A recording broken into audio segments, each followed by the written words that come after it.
Hey folks, welcome back once again to Indaba Africa. This is Chris. The topic of today's video is South African Minister of Sports, Arts and Culture, Mthethwa, and his approach to the South African Rugby Union on whether they will somehow sanction or investigate the behavior of private citizens working abroad for a private company in a foreign country in which he has no authority whatsoever over. Yet he seeks to force their behavior. And we'll talk about that in this video. So what are we talking about specifically? Well, let's go back to 2016, ladies and gentlemen, when an uninformed race-hating bigot took a knee before the San Francisco 49ers' final preseason game in a race-baiting stunt that has corroded social cohesion across the United States for the past 4 years and is now undermining it abroad. Now, this obvious sign of disrespect by an uber-wealthy, privileged, third-string starting quarterback was as disingenuous as it was dishonest. And notice that his social wokeness only occurred after he had $53 million in wealth accrued from playing professional football and grew up in a life of privilege after having been adopted by white parents after his crack addict drug parents had to give him up. Grew up a life of privilege, went to elite schools, signed a contract in the NFL, made $53 million. But only after failing to win the Super Bowl with his mediocre performance. He has a 29-32 win-loss record as a professional starting quarterback. Only after losing a Super Bowl and only after being demoted to the third string in preseason did he suddenly discover the Black Lives Matter movement, which had been around since 2013.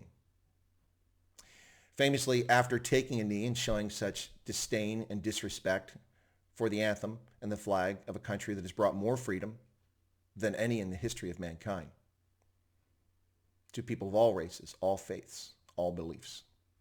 He had the following to say: "I'm not going to stand up to show pride in a flag for a country that oppresses black people and people of color." And with that false narrative, off took the fealty to a racial superiority movement known as Black Lives Matter, which gained a lot of traction after Kaepernick. On the 17th of August 2020, South African Minister for Sport, Arts, and Culture, Mthethwa, approached the South Africa Rugby Union and asked for a pronouncement on the actions of 8 South African rugby players who did not kneel in fealty to the Black Lives Matter movement at a game in the United Kingdom. Now, this is a name not unfamiliar to South Africans. Of course, Mthethwa is a member of the permanent political class of connected elite cadres living a privileged life of opulence and joy in South Africa, while millions of black South Africans live in continued poverty and suffering as a consequence of their selfish actions and their ineffective governance. He became the Minister for Safety and Security back in September 2008 and held that position until May of 2009. Now, the reason he didn't change portfolios, but they renamed his portfolio. He went from being Minister of Safety and Security to the Minister of Police in May of 2009, and he was in that position until 2014. Now, why is this important? Because during the time frame, he was the minister during the event later known as the Marikana Massacre, which took place on the 16th of August 2012, in which 34 minors were killed after threatening police and approaching them and refusing to disperse. Police fired on them, killing 34 minors in the worst shooting incident by South African law enforcement since 1976. A total of 270 people were injured or wounded during that event. He was one of a number of officials who were urged to be charged with the murder of those 34 minors. However, he escaped charges as the commission did not find him innocent or not guilty, but claimed they could not find sufficient evidence. However, on the day following the incident, he gave a speech in which he basically told the police to form ranks and shut their mouths in order to not let anything get out. So that is his history as the Minister of Safety and Police. Well, he became Minister of Sports, Arts, and Culture in May of 2019, coming back into the political class. Interesting. The deputy president and a member of the board of the Platinum Company at the time, the mining company that was responsible for the events in Marikana, was Deputy President Cyril Ramaphosa, now President Cyril Ramaphosa. And we have a minister who came back into prominence and was given this position. I say given because he certainly didn't earn it because he doesn't know what he's doing. was given this position in South African governance. Birds of a feather, do they flock together? Well, in fact, as you shall see, we are going to talk about that. Let's talk about some of the things that occurred with the specific request from Mthethwa. All right.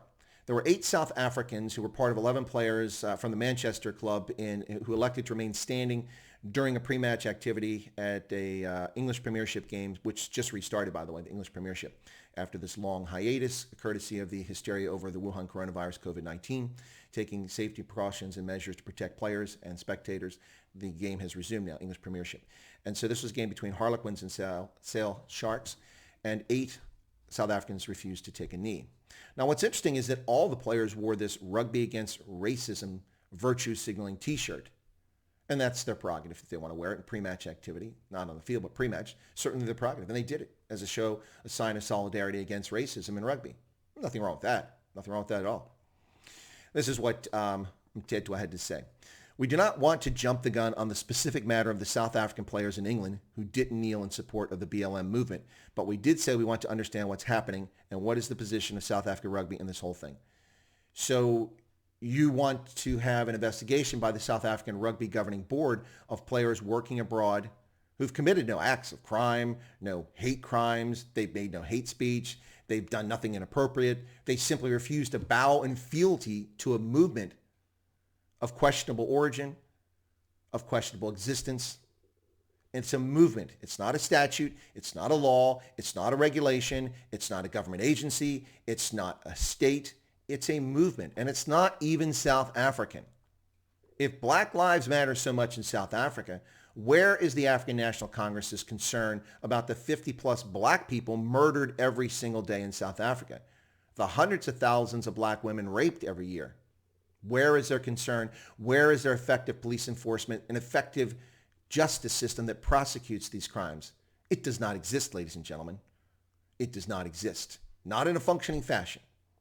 If Black Lives mattered, why is it that the Black Lives Matter movement, which started in 2013, mattered not in South Africa to Mthethwa or Cyril Ramaphosa until after millions of South Africans were fed up or hotful of the African National Congress's capricious National Coronavirus Command Council and the ludicrous lockdown procedures which did nothing to prevent the spread of coronavirus in South Africa. Only then did Black Lives Matter. Not when the police and the military murdered Collins Kosa by beating him to death in the early stages of the lockdown and when we're found not culpable in his death. How are you not culpable in beating someone to death? It wasn't like it was an accidental shooting. Or the other 8 or dozen so black South Africans killed by security services in the townships. And then suddenly the townships were no longer patrolled and people did what the hell they wanted. And gee, we wonder why the coronavirus has spread in South Africa. Because the police and security services pulled back from townships and only policed leafy suburbs and rural areas. But Black lives didn't matter then. It wasn't until after public discord and anger rose to the level that the ANC became fearful that their position was in jeopardy did suddenly Black Lives Matter become important. And only weeks after the events in Minneapolis did they adopt this every Friday is Black Friday nonsense, only to follow it for 2 weeks and then abandon it altogether. Because it's virtue signaling. It's not something they generally care about.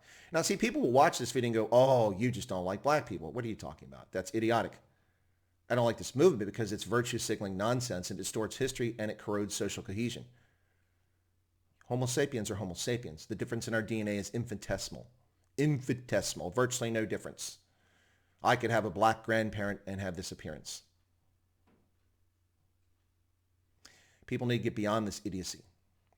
But we're not going to get there with people like Mthethwa and his bigoted positions. And I'll stop short of calling it something that it ought to be called, but let's continue on.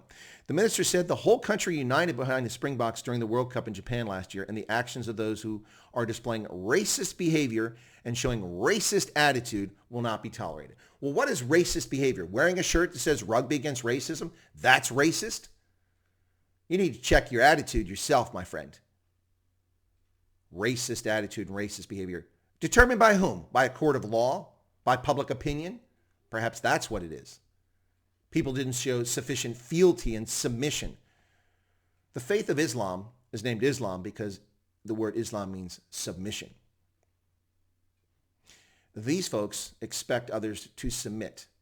Muslims, Christians, Jews submit to only one entity, and that is their deity. They don't submit to other human beings and show fealty. The first thing we note is they were wearing the t-shirts which support the BLM movement, but they did not kneel.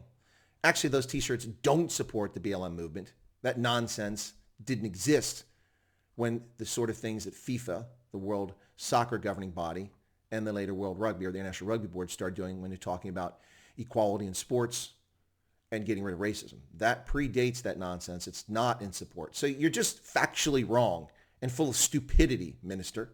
Full of stupidity, these assessments. You have no idea what you're talking about.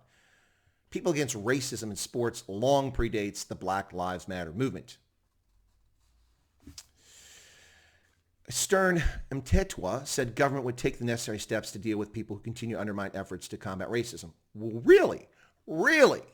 That's fascinating because you're going to need to start with your president himself. Yeah, that's right, ladies and gentlemen. Your president in South Africa. You know the president who famously said, and I paraphrase, it's the nature of white people to be racist. And that's why we have domestic abuse, spousal abuse. That's what the president said. Now, how can that be anything but race baiting? How can that be anything but race baiting? Stereotyping 4.8 million people in South Africa and over 1 billion people on the planet as by nature racist. That in itself speaks volumes. Are we going to take steps to deal with President Cyril Ramaphosa in South Africa? Of course not, because birds of a feather will fly together. These are the following things he had to say. The BLM movement is important because the rot and pain has been faced by black players here in South Africa. Racism is no longer in the statute books, but some are practicing it covertly, and we are saying that we will hunt them down because we know the pain that is caused by this cancer called racism.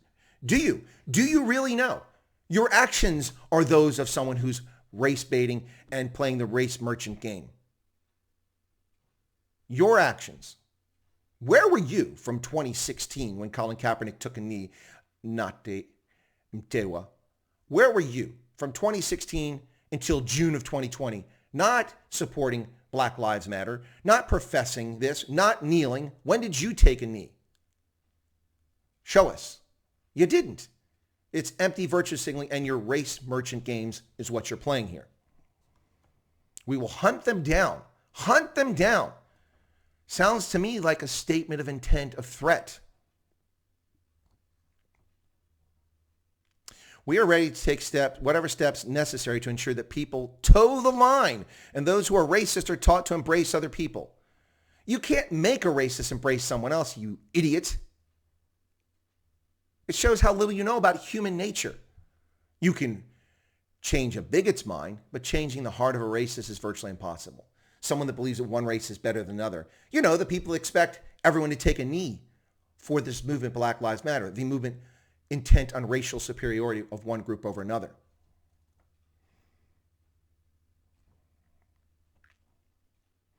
It's interesting how this whole thing is flipped upside down. If players showed up at a game in England wearing Ku Klux Klan emblems, they would be castigated for supporting an organization hell-bent on racial superiority. One, by the way, that doesn't require that you take a knee in fealty to them.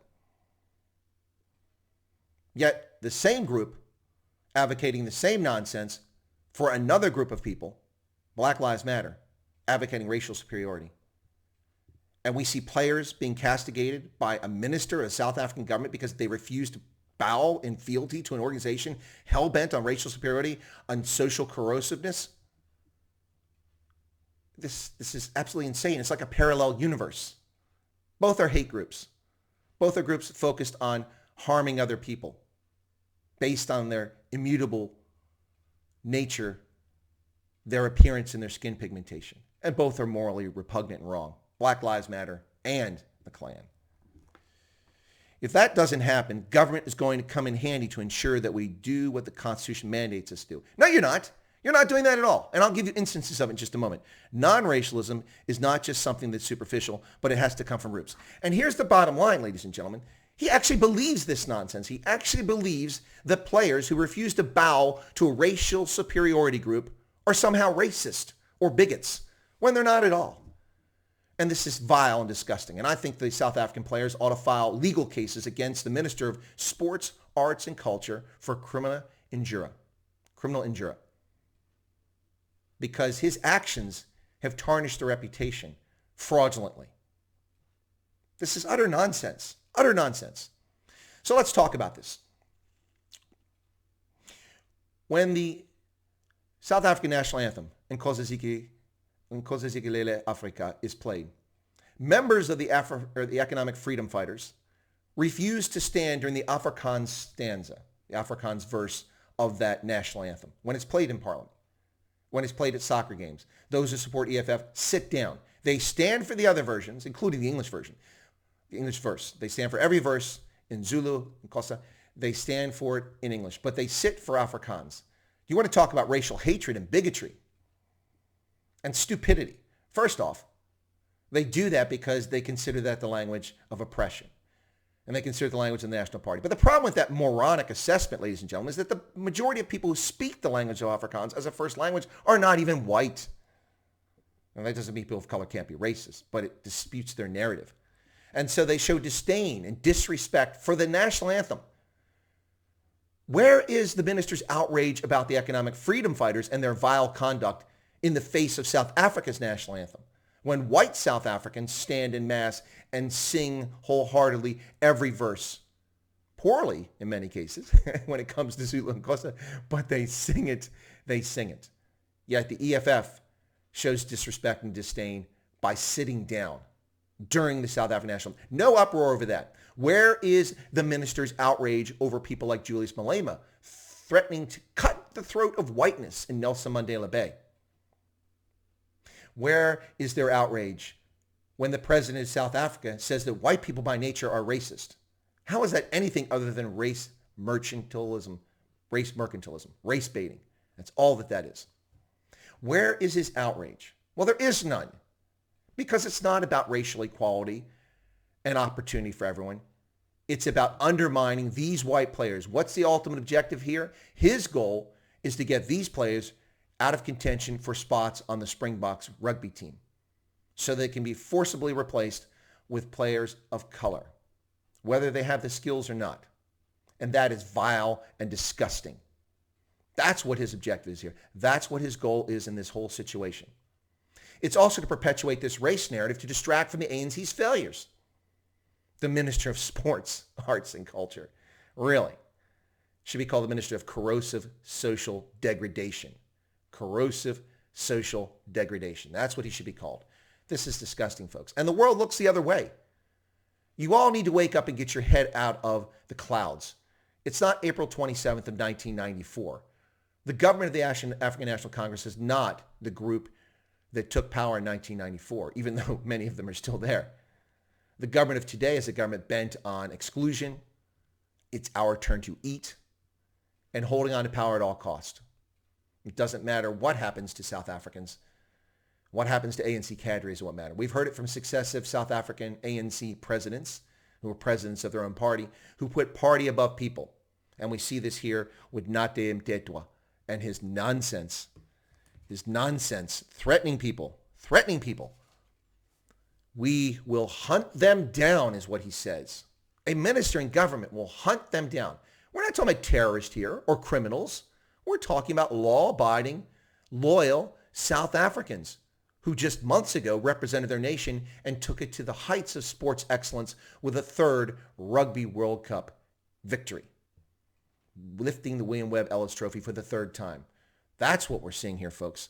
And we're seeing these players an attempt to marginalize them and damage their reputations because they refuse to pay fealty, to bow before a movement of questionable origin that's bent on racial superiority. If they were wearing Klan robes, they would be castigated. And they should not be castigated for not showing fealty to an organization like that. Well, ladies and gentlemen, this has been a little difficult video to make because there's just so much to unpack here and so many difficult points to make here. I'm sure this video will get plenty of dislikes. I'm sure that I'll get lots of hate mail and comments from people who don't take the time to think this through. But the bottom line is this, ladies and gentlemen. The Minister of Sport in South Africa is demanding that a private organization, South African Rugby Union, sanction or take action against white South Africans who were working for a private company abroad in England who wore a shirt professing that they dislike racism, but because they didn't sufficiently bow to his personal ideas and ideals as to what shows proper fealty for that racial superiority movement, he wants action taken against them. Ultimately, he seeks to poison the environment, distract South Africans from the failed governance of the ANC, particularly during the Wuhan coronavirus COVID-19. Distract with this nonsense, damage their reputations, and achieve his ultimate goal, eliminating all white faces from all elements of South African society. This race mercantilism must stop, ladies and gentlemen. The world must open its eyes. All South Africans, white, black, colored, Indian, deserve equal and fair treatment under their constitution, something the African National Congress seems to have forgotten in the past 2 years plus of President Ramaphosa's tenure. Well, folks, that's been my video on this controversial, complicated, and difficult topic. Please take a moment and subscribe to the channel if you're not a subscriber already by smashing that subscription button right down there. And make sure you toggle that bell icon, because if you do that, you'll get notified of my updates for future videos, live streams, and anything I prepare for the channel. So thanks a lot, folks. I appreciate you tuning in. And also, if you got comments, feel free to leave the comments. If they're abusive, don't bother. YouTube will just block them, or I'll delete them if you're going to be offensive. But if you have something to contribute to the conversation, please do. And finally, I ask that you smash the like button, because likes drive viewership. Thank you so much, folks. God bless, and have a pleasant day.